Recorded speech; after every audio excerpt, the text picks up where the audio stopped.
30th Devotional Thoughts for Women, written by Monica Diaz, read by Belinda Sainsbury.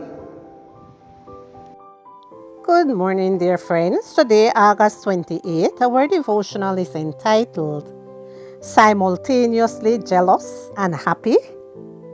Impossible. Our envy always lasts longer than the happiness of those we envy. From Joyce de la Rochefoucauld.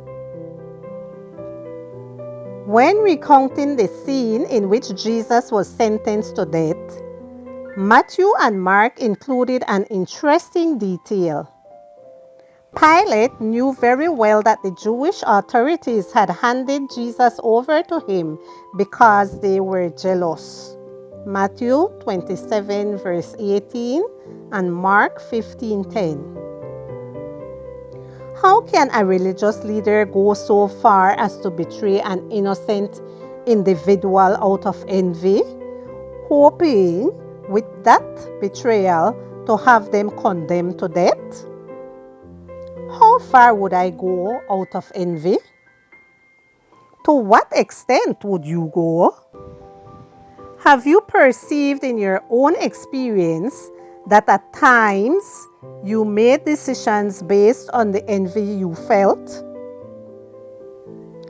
Great Bible characters made bad decisions out of envy.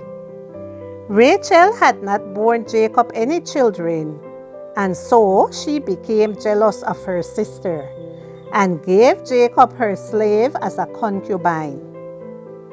Joseph's brothers, the future patriarchs of Israel's tribes, were jealous of him and sold him as a slave. The psalmist David himself admitted, "I was jealous of the proud when I saw that things go well for the wicked." A believer, jealous and proud and wicked? Yes, there is envy among our ranks because it's in our hearts, and no doubt it clouds the judgment of those who will fall prey to its claws. Allow me to tell you the first thing I believe needs to be said about it. There is forgiveness for those who have felt envy and ill-advised by it, did something wrong, and even if they didn't do anything. Second, we need to try to overcome it with God's help, because we are each sowing seeds in the field of life. As is the seed, so will be the harvest. If we sow distrust, envy, jealousy, self-love, bitterness of thought and feeling, we shall reap bitterness to our own souls. Who would want to reap bitterness of the soul?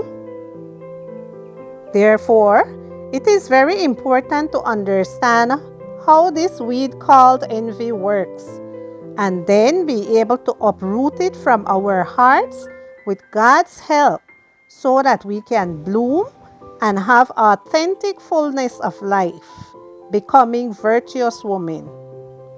When we consider other people's success as a threat to our pride, it's because a fragile ego rules our lives. We need to work on our ego so that it will feel at peace and safe in Christ, from whom derives the ability to have balanced concept of ourselves. Humility, faith, and love are key. They are qualities that come from God. Conversely, from the inside, from your heart, come jealousy and pride, and they make you unclean. Mark 7 verses 21 to 23. That's why we need to turn to God. Love never is envious. 1 Corinthians chapter 13 and verse 4.